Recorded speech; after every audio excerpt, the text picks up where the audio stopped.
Ang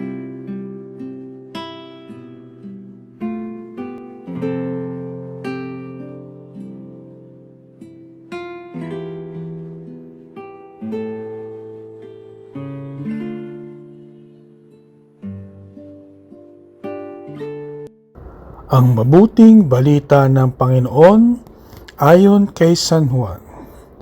Noong panahong iyon, nagtatalo-talo ang mga Hudyo. Paanong maibibigay sa atin ng taong ito ang kanyang laman upang kanin natin? Tanong nila. Kaya't sinabi ni Jesus, tandaan ninyo, malibang kanin ninyo ang laman ng anak ng tao at inumin ang kanyang dugo, hindi kayo magkakaroon ng buhay. Ang kumakain ng aking laman at umiinom ng aking dugo ay may buhay na walang hanggan.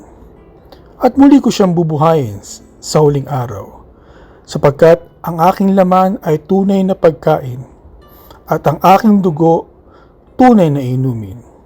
Ang kumakain ng aking laman at umiinom ng aking dugo ay nananahan sa akin. At ako sa kanya. Buhay ang amang nagsugo sa akin, at ako'y nabubuhay dahil sa kanya.